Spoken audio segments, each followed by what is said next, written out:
What's going on, everybody? Welcome back to another episode of the MLB Swing for the Fences show here on the Run Pure Sports YouTube channel. Talking Thursday night's modest 4-game slate for baseball.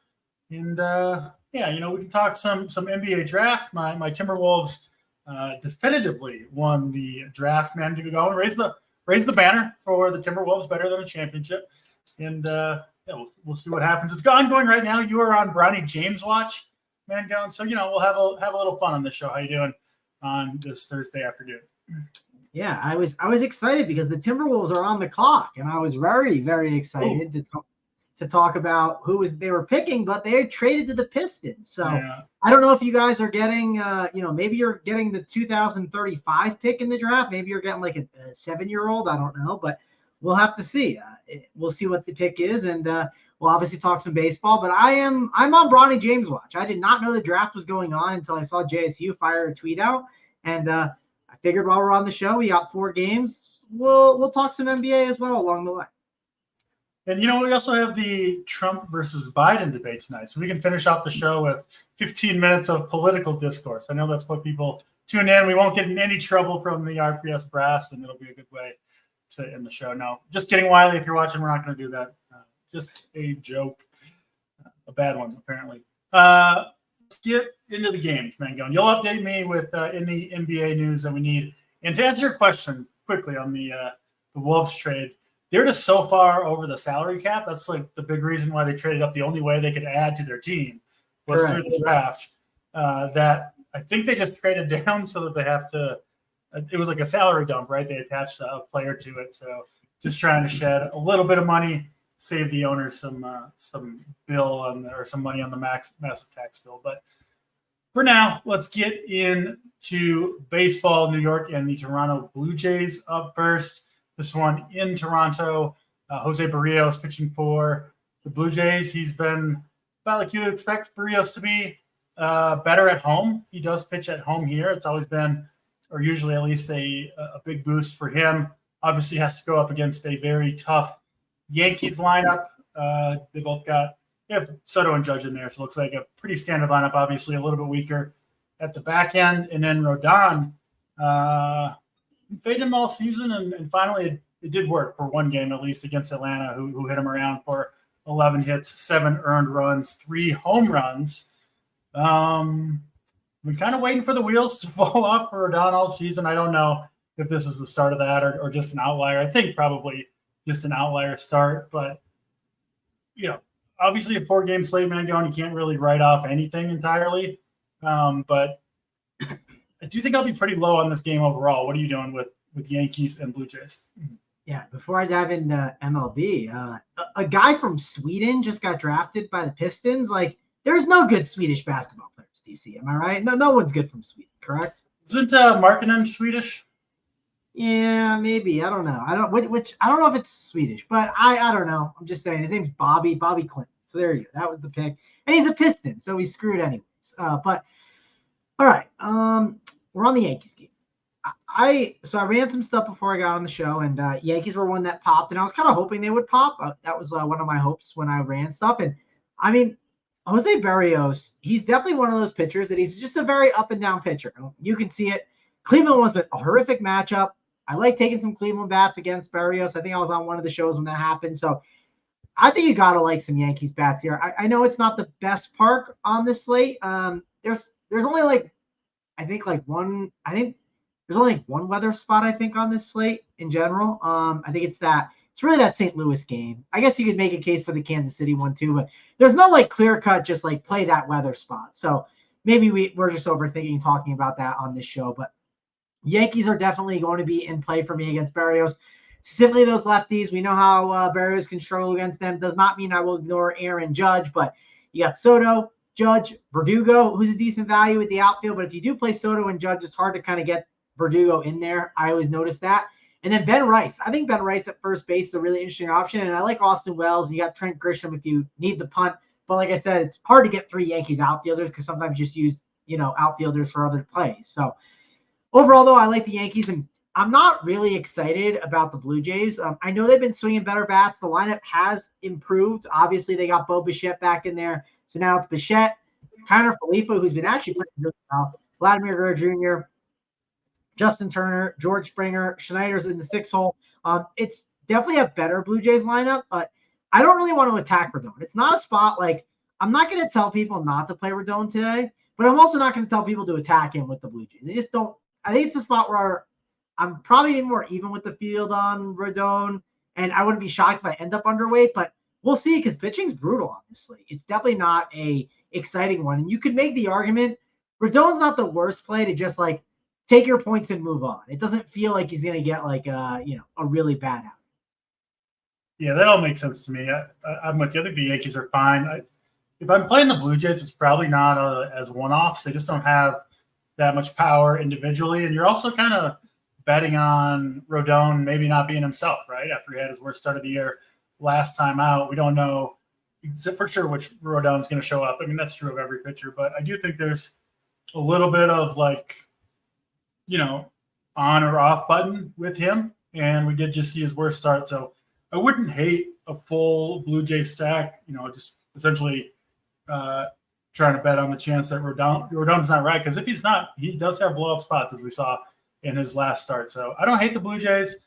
I don't love, like I said, any individual bat on this team, but I do think as a stack, as a contrarian stack, they make at least a little bit of sense. And you mentioned weather spots, Mango. I think it might be time after all these years to beg Mr. Kevin Roth for forgiveness, because 2 nights in a row, I was on the wrong side of a weather call. I stuck with Kyle Gibson 2 nights ago, took a big fat 0, and then yesterday I really liked the Red Sox and didn't move. I thought they were going to get the game in.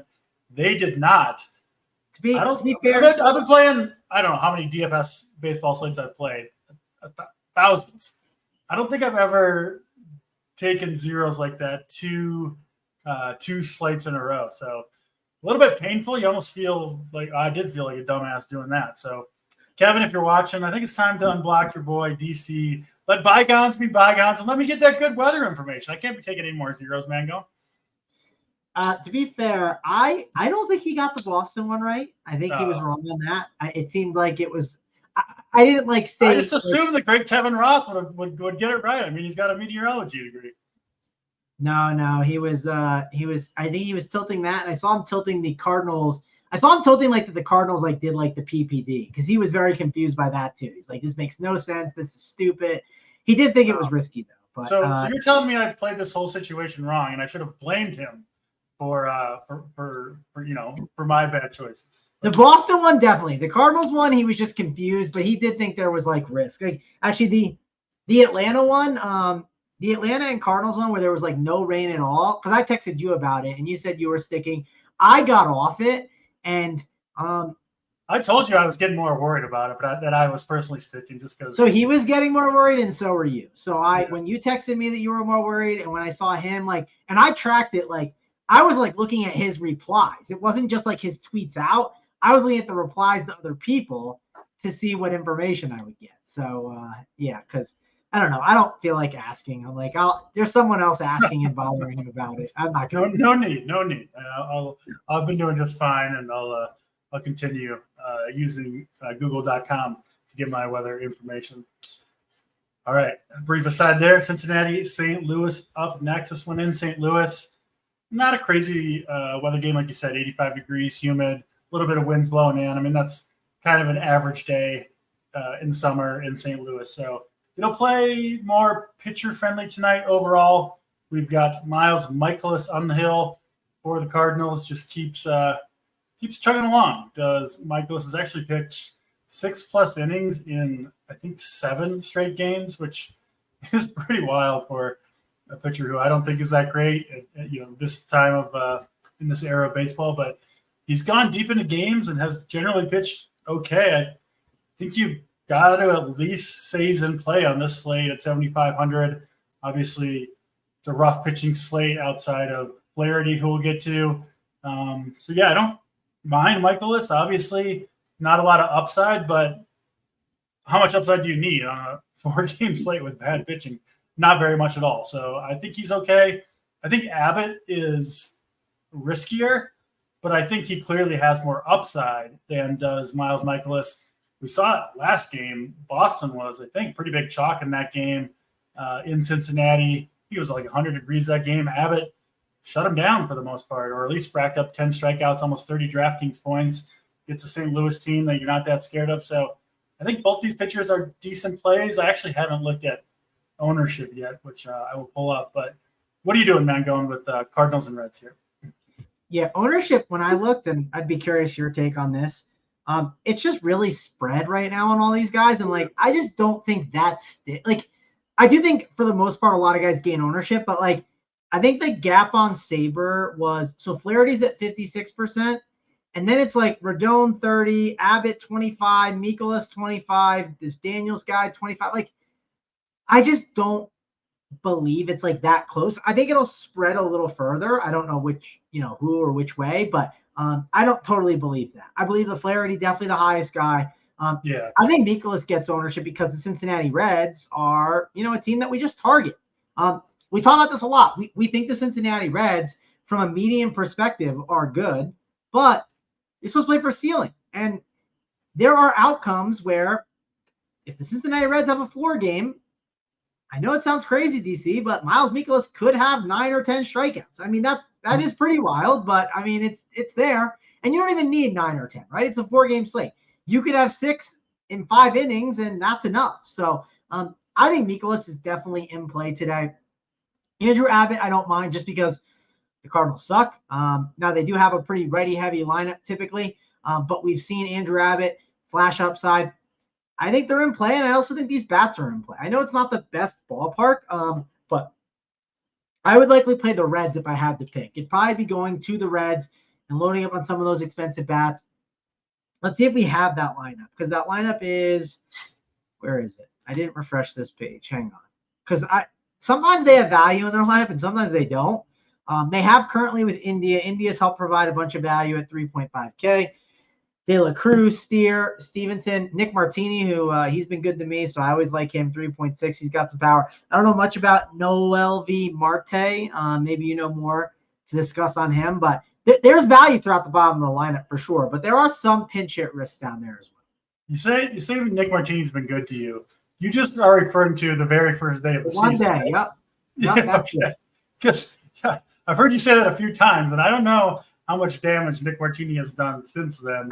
I don't play him that much since that, because he was definitely like the key piece on it. But like, I'll say this: if I'm MMEing and I'm playing the Reds, like if I have like more than 5 Red stacks, I'll always be like, do I got at least one Martini just in case? So you know what I mean? I'll at least like look. And I'm not saying we're not giving some of that money back that you luck boxed for you back on an open day.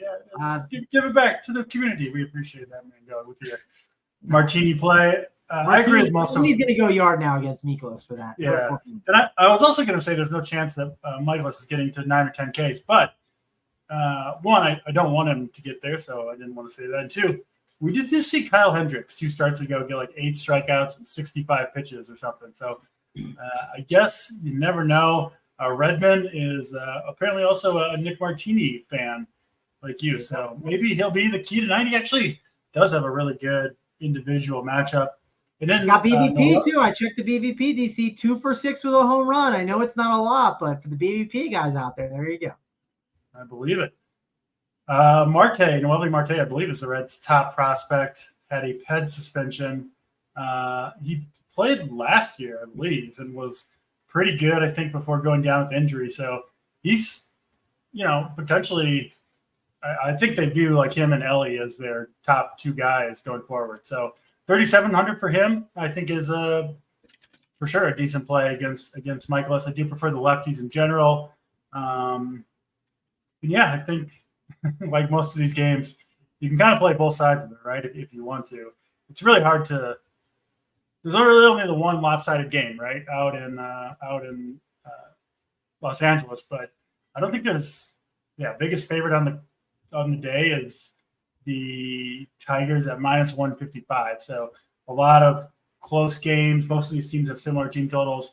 Just kind of a tough slate in that respect. But it is one where, I don't know, I could just see this slate going anyway, right? And so I do think trying to get out the chalk a little bit certainly makes some sense on a slate like this.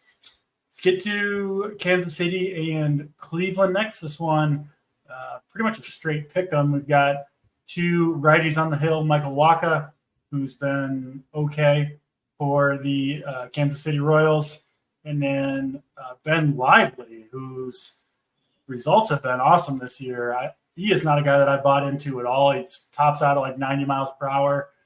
And I'm not going to buy in here either, to be honest. I'll probably be on some Royals. Although these Royals bats have gone absolutely dead recently. Hasn't been good. They've had some monster totals and haven't come through. Now they don't. This will probably be the game, Mangone, where they break out a little bit. But I do like both sides of this game for offense. I'm not really on either of these pitchers myself. What are you doing with Cleveland and Kansas City here? Yeah, I mean, it's worth mentioning. I know you guys talked about it on the shows. Like, if Lively gets like 4 or 5 in, like clean enough, only like a couple runs, like that bullpen's not going to be easy for the Royals. So are the Royals chalk? Because if the Royals are chalk, I really want to be off them. Would you agree? Because I think they're going to be chalk. I think it's pretty hard to say who's going to be chalk tonight, honestly. Outside of like individual bats that are, too cheap or whatever. Yeah, that's fair. So I think I'm going to shy away from the Royals. I think if I play anyone, and on these kind of slates, like I think naturally on a 4-gamer, like you're never getting Aaron Judge and Juan Soto at like, low ownership. The Yankees are naturally going to gain ownership. You know who people are not going to want to click on? Steven Kwan at 5.5 when you could just play Aaron Judge, right? Like it's just, if you look at the Guardians price tags, I just kind of think they're going to get priced out a bit. $6K for Ramirez, 5.5 for Kwan. Fry is 5.3. Naylor 4.9. These are expensive price tags for this. Yeah. I think I'm going to take shots on the Guardians. I think they're going to be an important offense for me tonight. I understand Michael Wacha is not typically a guy that I want to pick on. He's someone that when I typically target him, it's typically against like some really bad teams that I think he can show some upside, like Seattle. That's the kind of team I want to play him against. Maybe against like the Reds. I mean, this is a team that can definitely make contact against him and I think get the job done. So I'm going to take some chances on the Guardians. I just also think we're going to get lower ownership. So I like the Guardians way more than the Royals. The Guardians will definitely be one of my routes to go. And I'm assuming my route tonight is going to be spend up for Jack Flaherty and then go really cheap at pitching and then take my chances with some expensive bats. I think that's kind of the route that I'm leaning right now. Yeah, I like it. Our guy Stevers, Kwan is a beast. Yeah, dude's been on fire all season, hitting almost 400. And then the surprising thing with Kwan is the power. He had like no power to speak of in prior years. Sounds like he did some approach and maybe swing changes. If he's, I don't know for sure if this will continue, but I might have to start playing him a little more often. I just don't like, I never play Luis Arraez really just because there's no power. And I kind of had Kwan in that bucket, but starting to reconsider that take. And I'm sure as soon as I start playing him, he'll probably go back to being a slap hitting singles guy. But he's one to watch. I'm with you. I do like the Guardians quite a bit here. Not a good bullpen for the Royals either behind Wacha. And I'm not really that scared of Michael Wacha, to be honest. He can get blown up at any time. So, yeah, I think you make good points about the Cleveland bullpen, too. They just shut it down. I mean, they've got the best record in baseball with, like, their co-aces are like Tanner Bybee and Ben Lively. And, I mean, this lineup is okay. But it's the bullpen that really makes them so good. So I am hesitant to stack against them too much for sure. Let's get to the last game of the night. Of course, we'll do the stacks and pitching and all that stuff to wrap up the show. I'm sure we'll get out of here a little bit early as well. Before we do that, let's have some entertainment here. Do you know Kevin Fallick's future NBA bet? He's got a big future bet placed, and it's on an NBA team, and it's like a deep, deep shot. Who do you think Kevin Fallick is on? They're on the clock, and they just made a draft pick, but I want to hear if you know who this is. I don't know who it is. I did see him confidently post some NBA Finals features like after the draft. So he obviously had a take. There's like a team that's like just like a bottom of the barrel team. Give me the conference.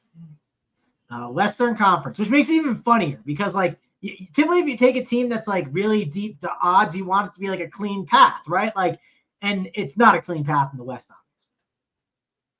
I'll go with the Grizzlies. Maybe he's a Zach Edey fan. Nope, it's not the Grizzlies. It's not the Rockets. Kay Fallick is a big Rockets guy. He's a homer. That's his team. But no, Kevin Fallick has a bet, $3 to win $3,000. And I told him I could just buy a chicken sandwich for $3, Kevin. On the 1,000 to 1 on this bet? On the Portland Trailblazers to win the title. I mean, I guess if it's $3, I spent worse things on $3. Did he have a write-up, a take on this? I'm curious. I don't know. I mean, so to be fair to Kevin, he did pick like the Pacers last year, I think, at pretty deep odds. Like it was like, and I forget what the odds were. Maybe it was 100 to 1 or something. But that returned approximately $0. Yes, it did, but it was kind of live. I don't know if he did any hedging. I don't want to confirm. I know I'm just poking fun at you, Kevin, and I'm going to poke fun the rest of the year. Every time the Blazers get a win, I might at you on Discord and let you know. But it's just a funny take. So there we go. Kevin is very good at DFS, a very smart guy, a rich man. So I feel okay, making some jokes at his expense. But my funniest, I've brought this up before, when he suggested betting Lonzo Ball to get a triple-double every single night until he did. Lonzo Ball never got that triple-double. He never got it. Like he's never going to get it. And so I don't know how many times Kevin had to bet that one, but that was a good one. And especially funny because he just literally never got it. It wasn't 3 years later. I mean, I feel pretty confident saying Lonzo at this point is probably never getting his triple-double. I think that's fair. Yeah, I don't know. I mean, it sounds like he's going to be back next year, but I don't know. Well, I hope he comes back and gets it and Kevin doesn't bet it. That would be the perfect. It'd be perfect if he did it like the first night of the season, because there's no way Kevin's betting it the first night, right? Like he'll probably bet it once he starts seeing form. Averages a triple-double for the year or something like that. Man, going to at Fallick every time the Blazers win. 35 times is too many, dude. There's no way. I'll take the under on 35 wins. I mean, since we started this conversation, Scoot Henderson has already had 2 turnovers. Like he's just terrible. Like, he's been so bad. I don't think that one was going to come through for Kevin. But hey, 1,000 to 1. All right, let's do the last game of the night. We can do a brief Kevin aside after every game on this slate. That'll be good. I'm sure he'll be pleased with us. But we've mentioned him in passing a couple times. Jack Flaherty pitching for the Tigers against the Angels. Of course, Flaherty, one of the bigger stories at pitcher this year. He's been fantastic all year long. All the underlying metrics back it up. I think he still might lead all of baseball in strikeout to walk rate. And looked good in his last start against the White Sox. 8 strikeouts in that one, up to 98 pitches. Had a little bit of an injury scare for a couple starts, but I do think he is good to go here, or he should be. And I think clearly, man, going the top pitcher of the night, at least in my eyes, probably going to be about, what do we think, 50% ownership on Flaherty. Sabres got him at 56, so it'll be probably, they're usually a little bit low on whoever the top guy is. So the field's going to play a lot of Flaherty. I think I will probably join them. Kind of reminds me, Mangone, of the Arrighetti night and the night before that, Hunter Brown. Everybody played him. He totally crushed. You had to have him. And I kind of think it could prove true for Flaherty tonight. We'll see. But the other pitcher in this game, I think, is very interesting as well. Davis Daniel going to make his MLB debut. Been pitching in AAA. So if you look up like his ERA and stuff there, doesn't look great, but he's in the Pacific Coast League and his home stadium, I believe, is like Salt Lake City or, Nevada. So all his games, if you look at his game log, it's like, just a little bit less than Coors Field every time he's got a pitch. So I do think pitching in LA, which is a good place to pitch, is going to be like the best stadium he's pitched in all year. He's got strikeout stuff, and he faces the Tigers. He's at home. He's thrown 90-plus pitches in 10 consecutive starts, something like that, man, going down with the ship on Mr. Davis Daniel. Are you joining me on this? The sinking ship's probably already got a little hole in it and started to sink, and we don't know it, but I'll be on board. I'll go down with the ship. Yeah, I think I'm going down with the ship. I mean, this Tigers lineup's not that great now. Let me see if it's probably not officially out yet, but I remember I saw yesterday the Justin Henry Malloy dude and I was like, I don't even know much about this guy. He probably sucks. He's probably not good. I think you take the chance on Mr. Daniel, and you and I have talked about this. Like, Davis Daniel's not Patrick Corbin. Like, you know what I mean? I don't know this guy, but maybe he's not bad. I don't know. Maybe he's a gem. I don't know. Maybe he came in. I don't know if Ohtani was part of a trade, but maybe they got him for some stupid trade that the Angels made. Making up trades over there. I like it, man. That's this kind of slate. Yeah, it's that kind of slate. But I'm going to take shots on him. So I'll take my chances with Mr. Daniel. Michael Walker. Not Michael Walker. I don't know why I said him. Jack Flaherty is definitely going to be. I think Jack Flaherty is like just a lock button kind of guy. Like, I'm just going to play him. If you want to play the Angels for the leverage, like I talk about this when I do these after hours playbooks a lot. I say, hey, this is the leverage play of the slate. I'm not doing it, but you can if you want. And then if I want to do it, I'll say I'm doing it. I'm not doing it today. I don't think it's a good leverage play for me personally, but if you want to do the leverage, he is the guy. So that's perfectly fine. I'm not going to do it. I'm going to eat the Jack Flaherty chalk and get different other ways. And hopefully Daniel helps me kind of do that a little bit. One way you can get different on this slate too, if you want to, and it is like a good conversation, is like you don't have to play the Angels to get different. You could just like not play Jack Flaherty and play like Andrew Abbott and Miles Mikolas. And the fact that you're fading a like 60+% owned pitcher, that'll get you unique. And if you do it, I like to do it with like a cheaper pitching construction that's just a little bit unique. So that's the way to do it if you want to. Also, another way to get different on this slate is maybe build 4-man stacks instead of 5-mans a little bit. Now, look at different ways to kind of build out your lineups. I don't think that's the craziest thing. So, but I do think that Jack Flaherty, good play, definitely going to be playing him here. And then I don't think I'm playing any of the bats in this game. It just doesn't seem like a great spot for me. I think you could make a case for the Tigers. I know they were popping a little bit on Sabre, so I won't ignore some Tigers options as values, but overall, I'm not loading up on this game. Yeah, I mean, if you're fading Flaherty, I would personally probably grab a bat or two from the Angels. I don't think you need to go with the full stack, but like he's such a good strikeout pitcher that if he doesn't get there, it probably means got hit for a home run or two. Moniak, Rengifo, even Shanwell hitting first probably tonight, I think are all fine plays. Again, I don't think you need to do a 5-man, but maybe pick off 1 or 2 bats and hope that those are the guys that do the damage from Flaherty. But I'm with you, Mangone. I'm going to play Flaherty tonight. Probably will pair him with Davis Daniel in this last game stack of pitching, which we sometimes like to do. So, yeah, that's kind of where I'm at on it. I see people, let's go Tigers. Like, of course, you can absolutely stack against a rookie pitcher who, he's been getting hit around a little bit in AAA. So, Colt Keith, Riley Green, I think are 2 really good plays from the Tigers.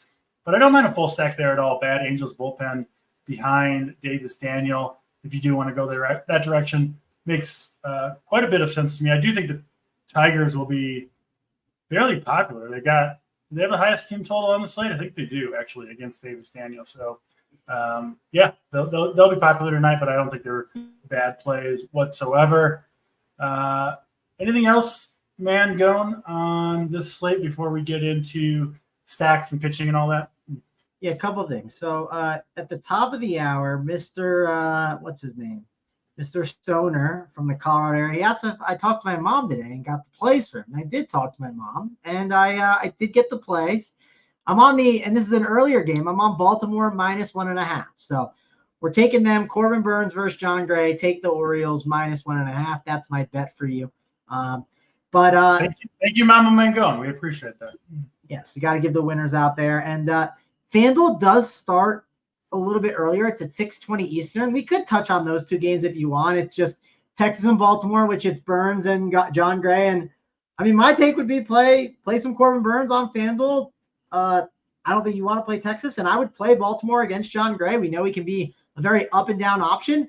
And then we got Zach Wheeler against Trevor Rogers, where like obviously you're gonna have some interest in Philly, I would assume, right? Because Trevor Rogers is an amazing hot weather out there, a little bit, 85 degrees, 5 team total or higher, and you could definitely make a strong case for Zach Wheeler. Like Wheeler versus Burns is interesting because Texas is hitting better, but I think Burns would be lower owned. So I do think these are interesting games that you can't ignore on the FanDuel slate.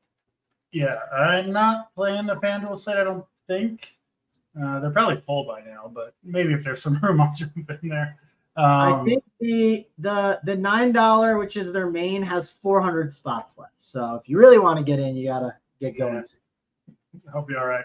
But Zach Wheeler, I think, would be my top option on that slate overall, with Burns not far behind, which I assume is the way a lot of people will play it. But yeah, and then the Philly stack against Trevor Rogers in Philadelphia, that looks very, very nice. So give me all the Phillies if you are on FanDuel. That'd be probably the way I would go, specifically the righty bats. That 4, 5, 6, Bohm, Castellanos, Edmundo Sosa looks good to me for the Phillies for those getting in on the FanDuel action today. All right, Mangone, any breaking news from the draft? Do we have Bronny James? Has he been selected yet? I think we probably would have heard about it. Yeah, the chat would have told me, or everything would have went nuts. The Heat are on the clock, so I don't know what they're doing. I know Pat Riley. I think it sounds like Jimmy Butler's not going to be back there next year. So who knows if Jimmy will get traded soon? You never know. I know he caused some issues, and the pick is in. So let's see who's joining Heat culture. Well, let's see who it is. The pick is in. I'm plus a million to have ever heard of this guy, but yes, go ahead. It is Nikola Drsic from Serbia. So it's a lot of Nicholas taking over the world. It feels like in Serbia, Nikola is like the name Mike or John or Joe. So there you go. I'm watching this draft. I'm getting a little concerned in the recent MVPs. The USA's run over like basketball dominance. We're cooked. Seems like it's not going to last all that much longer. So like Wemby in the Olympics, like he's just going to own like in like France 2000. I'm the first picks of the draft for French. I know, that's what I'm saying. France 2028 they're gonna crush. It's over. Yeah, maybe I'll join K-Phallic Futures with my France 2028. Probably even odds at this point. Yeah. So we won't get the number. Won't get the same 1,000-to-1 bet that you can root on your boy Rudy Gobert. I'm sure he'll be like 30, 36 or 37. They might have him on the roster just as like as like the last guy on the bench to kind of be there for morale. So there you go. A Udonis Haslem role for Gobert in 2028. All right, Megan, let's get to the stacks. Your top stack and favorite contrarian stack. Obviously, only 4 games to choose from, but go ahead. Your top stack will be the New York Yankees. I would say if you are playing FanDuel, definitely get some Baltimore exposure. And then I like my contrarian stack would be the Guardians, because I don't think people are going to get to them. Like on these slates where I'm like torn on ownership and when it can get steamed, I always just try to look at like, is there just a spot where everyone's going to? And like, I do think a lot of people are just going to go to the Yankees because it's Judge and Soto. And I just don't think people will play the Guardians. So I think the Guardians are definitely contrarian.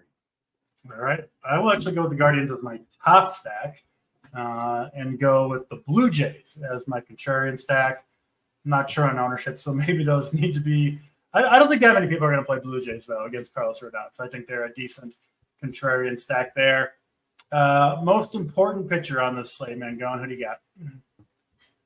Yeah, I mean, it's probably Jack Flaherty or Mr. Daniel. Like, I feel like if I was making a core, it's probably those two right now. But yeah, I want to get talked off of Daniel. If I have the money, I'd rather get the Mikolas. I'll say that. But I don't think I'm going to have the money personally. I'm trying to like really do like a very like expensive kind of build with like my bats and Jack Flaherty. Yeah, it'll be Daniel for me. Certainly going to play a lot of Flaherty as well. But in terms of who I'll be most over the field with, it will be Mr. Davis Daniel. Mangone, give us a home run call. Who's going deep? Home run call. We'll go with let's go with Juan Soto.